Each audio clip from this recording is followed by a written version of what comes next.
I'm Madeline Folkert from South Kitsap High School, and I will be playing Villanelle by Paul Dukas.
French horn. And you know what? You probably don't want to hear me play. But we can still work on some stuff. Really nice interpretation. You're doing a lot of stuff. As with any performance ever, you could probably do more with the dynamics. So like really bring the quiets down even more. But you're doing a great job. But just, I mean, I could put up a list. Play more dynamic. I mean, by myself too. One thing I'd like to encourage you to do on your own is record yourself, even if it's with like a cheap recorder, like from your phone or something, and listen to, you can get all sorts of stuff from that. But for you, I want you to listen to your articulations and kind of try to clean them up a little bit.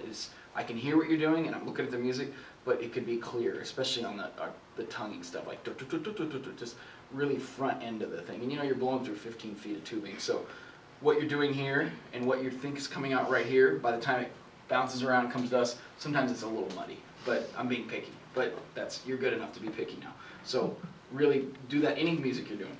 And anybody can do this. Just take your phone out, put the little voice notes on, and listen. He's like, the tone's not going to be very good because it's not good. But you can hear all sorts of stuff. Like, oh, I didn't know I was doing that. So that's a recommendation. And then I want to talk a little bit about intonation. So how do you think, do you work on intonation, or do you just what kind of stuff do you think about when you're trying to play? It's more like relative pitch. I'm trying to make sure that when I play, it's more in tune rather than just like a straight tune. Do you have your music? Can we reference it or? We can use the score. So you're okay reading in C? Yeah. All right. So it's nice to have a score that helps, but this tune's in kind of a couple keys, but you're in C for a lot of it and you're in F for a lot of it. And so having those pitches and the keys in center, okay, when I'm playing in C major, which is G for you, then it's okay, when I'm playing my G major, can you actually just play a C major chord? Can you play your G, B, D? Good, so when we play that, the third needs to be lowered a little bit to be in tune in major, and the fifth needs to be raised a little bit. So knowing that, okay, try it again, just kind of think down on the B and up on the D a little bit. Yeah. So, and then just sit down like a drone, or even if it's a tuner, just playing one note, that's a drone too. But they actually make a CD, and I have no financial interest in the CD, so I'm not trying to sell anything. But I have one myself. It's called the tuning CD. And it just plays a drone. And then you can play stuff like this, oh, I'm in C here, I'm going to put that in C, and I'm going to play my stuff. And then those arpeggios, you're going to lock them in more. And then you're just going to start listening a little bit different. And knowing tendencies helps, but you have good ears. Most people actually have better ears than they give themselves credit for. They just don't spend enough time on it. So you can do this with friends too. You can have one person I could play, and you could play that arpeggio, and then you could play it, and I could, you can be a drone for somebody else. But working on that pitch, because when you're doing some of those arpeggios, there's some specific notes that are funky, and some of it's your, just tendencies of your instrument, and some of it's just you just need to know, oh, that's the major third, I need to lower it, and you might not even know that. So now you do, but you don't need to know it. It helps. It helps to know what your tendencies are, but you just need to listen, put a drone on and see, oh yeah, I'm not in tune there. So that's my recommendation for you is really work on cleaning up articulations. And then spend some time with a drone, some kind of drone. Doesn't matter if it's your tuner, an actual drone CD, someone else playing, someone sitting at a piano playing chords for you, if they're willing to do that. But these are all things that just make us all better musicians. But you're totally taking care of business, so I can give you those kind of better things. So let's give her another hand. She did a nice job.